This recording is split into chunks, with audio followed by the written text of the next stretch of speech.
Lulu's got the hat on today. I love it, Lulu. Why she got that hat on today? Because it's so bright outside, John. It is so It's getting bright. hot out there, and she doesn't want to get sunburned. I don't blame you, Lulu. She doesn't want wrinkles earlier than she needs, though. No, get them later in life, not early. Like her mom. Like all of us in the older ages. Hey, welcome back to another All Things Home, and we are so glad you're here today. Thanks for watching another video. Here we are. Can you believe June?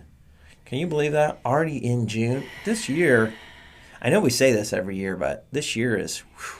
I thought you had to be a lot older before time started to fly like this. No. It starts flying by in midlife. Yeah. I'm about midlife. Are you about midlife? Well, we'll leave it there. You're almost there. Yeah. Midlife. I guess it depends where the end of life's going to be, where your midlife is going to be. It's true. It's true. Could live to be 150. No, that's not going to happen. Hey, what's the average age you think of your family? Like my grandparents, I had a great-grandma or something. She lived to like 90-something. And then I had a great-grandpa. He was like 99. And then my grandpa, I think he was 83. And my Nana was probably 73. Anybody get all those numbers and can Average give us the average? Please put it below. See how that goes. Anyways. Yes. So what day is it today, John? June 1st. June 1st? It's a great day. You know why? Because it's Go Barefoot Day.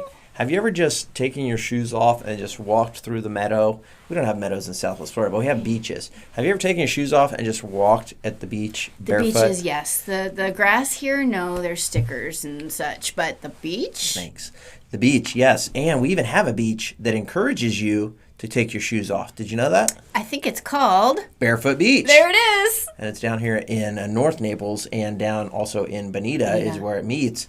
Barefoot Beach. It's a great place. Beautiful. My favorite. One of my Really? very favorites. Absolutely. Really? Hands down. That and Vanderbilt. You guys are watching a special episode because Denise does not typically tell you her favorite things in life, but you just got a little bit of a hint there. So Now, silly. National Heimlich Day, that's also today. So when you see somebody choking, go ahead and save them. I know you normally wouldn't, but because it's National Heimlich Day, you're obligated. We're now obligated today because today is National Heimlich Well, you are obligated. The other days of the year, you are not obligated to save someone's life if they're choking. John, that's just really not how we roll. But do you know how to give the Heimlich to your dog if Lulu's choking on a piece of chicken? Sure, of course I do. Really?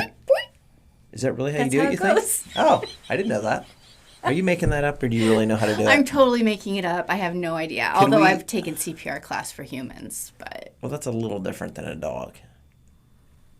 We should watch some videos on how to give a dog a Heimlich. I know it'll all be rabbit trail. I'll be following down later today after this as soon as I'm done. Hey, last video was really good. It was about starter homes and how a lot of builders right now are finally making that change over to starting to build starter homes for people. And of course, starter homes are more that easier entry point for maybe first-time home buyers or for somebody who's not looking to spend a lot of money on a home and they need just a simple home to live in. So if you want to hear what areas of the country starter homes are really starting to be built, all those fun things, watch last month's video. Absolutely. Last week's video. Last week's video. Well, it was last month, too, because today's June 1st. So last month. Gosh, see how I did that? Right. You're so smart, John. Even when I'm wrong, I'm right. Okay, today, let's talk about... You're going to say something there. What are we going to talk about today, John? Let's move on. Condo buyers. Ooh. Yeah, condo buyers. So back in, I think, 2021, we had this disaster. Yeah. And it's a little more serious tragedy because people lost their lives. So there's not anything funny about this topic. No. But over on the East Coast, what were we going to say? The Sunrise Condos. Sunrise Condos. Is that the name? Good for you. That was the name of them. But it collapsed. Yeah. And it really changed the industry in terms of how we look at condominiums, and especially from a mortgage lender's perspective. There's a whole different questionnaire that's involved because so many of these condos are now required to go under these new inspections. Yes. That have revealed some things that need to be addressed. Yes. So a lot of things have to go on now when you're purchasing a condo financed. Yeah. Now, if it's cash, it's a different story. You don't have to jump through all those hoops and get approval from a lender. But if you're purchasing a condo, and condos don't have to be expensive, by the way. Oh, they can actually be an inexpensive alternative. There's condos in Naples that you can get for $200, $250, little two-bedroom condos. And your carry costs are a little expensive on those typically, but all condos. So lenders have different regulations now on condos. You were telling me One of the first things you want to do is get the questionnaire. Yes. Tell people what that is. What is a questionnaire? So Fannie Mae and Freddie Mac and HUD, USDA as well, and VA, they all require a condo questionnaire. Okay. And back in the day, it was a few pages long, and it asked questions like, is the association involved in any litigation, things like that. We look at the budget. That form is now 9 pages long. Whoa. And it gets into a lot of the detail about these new How assessments. long was it before? I think it was 3 or 4 pages. Okay. Yeah, and it doubled in size. A triple if it's 9, but 3 to 9 is triple. 4 double, a little more than. But yes, absolutely. But bigger. no, it definitely changed it. And so condos are looked at a lot more closely under the microscope. And so when those assessments are happening, if there are repairs to the structural soundness of the condo at all, we wouldn't be able to lend on it until those repairs are done. Yeah. If there's questions. So we had one actually that you and I tried to work about a year ago in Fort Myers, and the condo questionnaire came back with a line item on there on the financing side of their budget that showed that they were going to have a engineer come in. It was just part of what they do now. A lot of these condos have engineer on retainer, or they pay them every couple of years now to come in and just do another assessment of the building. And we couldn't finance it. You couldn't finance it because the building people wouldn't give enough information on what that engineer was actually doing. Yeah. So, and in all actuality, you just hit on something very important, because sometimes the HOA is the issue. That's right. They can make it very difficult sometimes for lending to go through. Yeah. Because it wasn't the lender's fault. The condo association, the HOA people, they wouldn't provide the right documentation and answer the questions. Sometimes it's a matter of an easy explanation, and they don't feel like they can go outside the realm of the list they have in front of them to say anything. Exactly. So it can be tough. It can be very challenging, but you'll want to make sure that the lender that you're working with is familiar with doing condos here in Florida, and that you ask them, let's get that condo questionnaire completed right away. Yeah, well done. During the inspection period. So if you want to read the rest of this article, we'll put a link below for what else is in here. There's a lot of things in here. But if you have more questions about condos, associations, approval, the lender side of everything, reach out to Denise or I would be glad to help you out with that. Mortgage market update. I forgot to go over this last time when we were talking, but you sent me an email the other day in regards to, and we're going to put it up on the screen behind us here. Hopefully that works. But you sent me this mortgage market update on the 15th of May, which was awesome. Primary mortgage market survey, and it shows a 30-year FRM. Is that fixed rate mortgage?